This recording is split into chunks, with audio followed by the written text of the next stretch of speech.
So one factor influencing living standards during the interwar years was occupation, which was also tied very much to regional experiences. For some, particularly those who worked in the traditional heavy industries, later memories of the interwar years would be dominated by memories of unemployment and hardship. For others, those who worked in the new industries, springing up in the southeast and the Midlands, these could be relatively comfortable years, when if you had money, you could enjoy spending it. The second contrast of the interwar years that I want to look at is the experiences of the different social classes.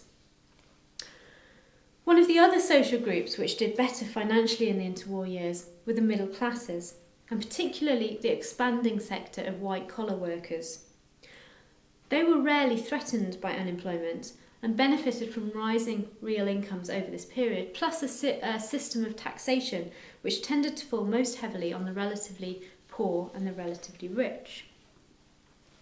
This has led the historian John Stevenson to argue that it was this group of salaried middle classes, civil servants, teachers, managers, clerks, who enjoyed the real fruits of affluence between the wars.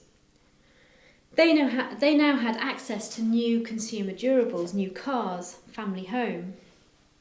By 1931, an Austin 7 or a Ford 8 could be bought for not much more than £100, about a third of a teacher's yearly salary.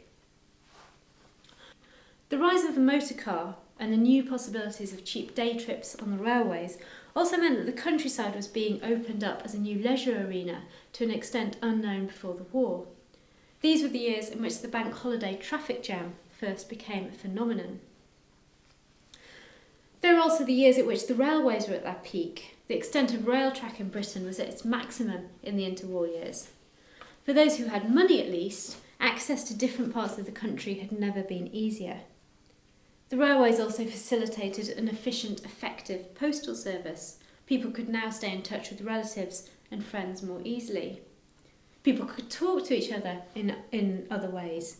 There were 1 million telephones in the UK in the early part of this period. There were 3 million by its end. The BBC was founded in 1922 and became a state-owned corporation in 1927. The number of licences grew from nearly 2 million in 1926 to 9 million by 1939. So when Neville Chamberlain made his famous speech regretting that the country was now at war with Germany, many families heard it on the wireless. And as John Stevenson has also pointed out, the new consumerism fuelled other industries. The electricity supply system was developed in this period. By 1933, the national grid, as we know it, was virtually complete. One house in every 17 was wired up in 1920. By 1939, 2 in 3. The advent of a mass consumer society also fuelled the growth of retailing. Marks and Spencer's, Sainsbury's, Woolworths, a particularly apt one, all became household names in this period. And these were years which were also the final heyday of domestic service, which was wiped out after the Second World War. In 1931, around 500,000 households employed at least one servant, and nowhere could the contrast be better seen between middle class and working class than in these servile personal relationships. Another feature of middle class life in these years was house ownership. Housing became a big issue after the First World War, and it was something that all political parties were concerned with. By the late 1930s, an average of 360,000 houses were being built per year. Now, some of these were council houses, and in fact the period saw the birth of the council house, but more were built specifically targeting mass owner occupation. And so aspirations for home ownership increasingly became a middle class, even a lower middle class, norm. More than 1 in 3 of new houses built between the war, and by 1939, well over a quarter of all dwellings were owner-occupied, and those who could afford it therefore moved out into these new housing developments in the suburbs. Now, there's often a difference between perception and reality. If the middle class standard of living was improving in the interwar years, this wasn't necessarily appreciated at the time. In the 1920s, because of the rise in wages for the working classes, at least those working classes in work, coupled with industrial militancy after the First World War. Many amongst the lower middle classes felt that their position was threatened. And this fear continued at least until deflation and a steady fall in prices during the 1920s restored the pre-war ratio of middle-class salaries to working-class wages. Some middle-class voters found an outlet for their discontent in pressure groups like the Anti-Waste League, which, as its name suggests, campaigned against what it saw as wasteful government expenditure, that is, on the dole, on social reforms, and so on. Anti-waste and similar organisations promised help to the new poor, as it termed its supporters, and it was a significant enough force to win a couple of by-election victories in 1921. It had repercussions at the top of politics as well. It was one reason why in 1922 the Conservatives decided to get rid of Lloyd George. They were well aware that their core supporters were afraid of Lloyd George's economic and social radicalism. So we've looked at occupation and region, and we've looked at class. The final social difference I want to explore is that of gender. This, of course, can't be seen in isolation, and class differentials obviously affected women too. However, even within the same household, women often faced greater difficulties than their men in getting through periods of hardship. Women were often the first to suffer if money was short, and it was commonly attested by contemporaries that, faced with the shortage of food, working class wives would frequently go hungry to allow their children and their husband to benefit, which made practical sense. The husband was the breadwinner, he needed to keep up his strength. A woman was also responsible for the upkeep of the house and the children.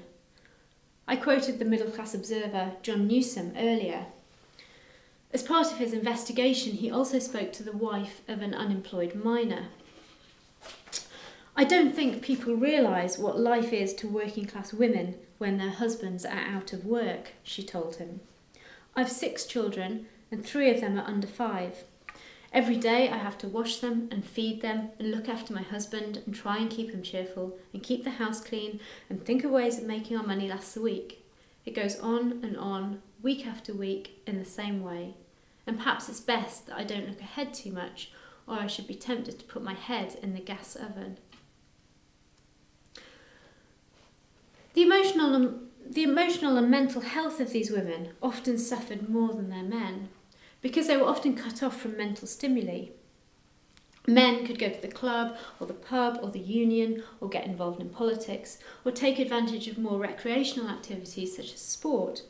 Their wives and daughters, by contrast, were often economically and socially cut off from such opportunities. Even when women did work, they were often disadvantaged. In 1931, the Married Women's Anomalies Act ended the right of married women to qualify for national insurance.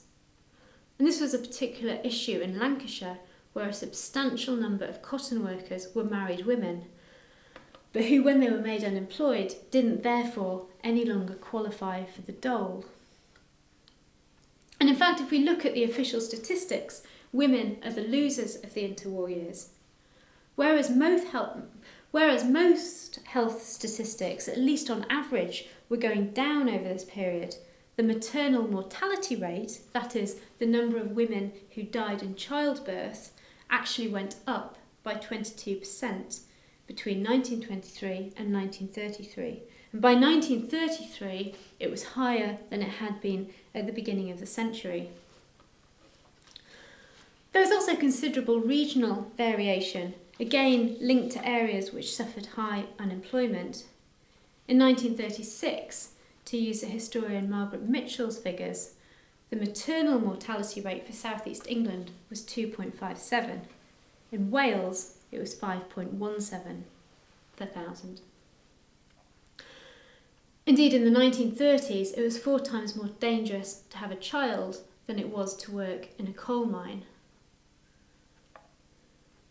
So to sum up, how did regional and social differences affect living standards in the interwar period? I looked at differences resulting from occupation and region, social class, and gender. Variations in living standards between occupational groups, I argued, resulted from the division between traditional industries and the new industries of the interwar years, which also usually translated into geographical differences as well. Whereas those in traditional industries suffered unemployment, depression, and poverty in this period, those in the new industries fared much better, with lower rates of unemployment and increased opportunities to spend the money they earned, with real wages going up, so more money to spend as well. Secondly, I looked at the differences between social classes. The middle classes and white-collar workers enjoyed rising real incomes between the wars and benefited from the growth of consumerism, travel, and home ownership. And finally, I looked at the differences resulting from gender. Women and children also suffered from social deprivation, and indeed, rising maternal mortality rates during these years tells its own story. I want to finish, therefore, by returning to Priestley's Three Englands. He described the historic rural England, the old industrial England, and the England of the affluent worker, of new industries, and of consumption and prosperity. And there's much to be said for Priestley's characterisation. Although the old traditional industries were suffering during this period, the newer industries and the middle classes were in steady jobs, benefiting from rising incomes and able to take advantage of the new consumer society. So yes, this was the period of 1 million unemployed. It was also the period of 1 million motor cars. But even if the interwar years were difficult for a substantial section of the population, the hardships served as a lesson for future governments and a determination to establish safeguards and welfare to ensure that in future economic downturns, the suffering of the most vulnerable would never again be quite so severe.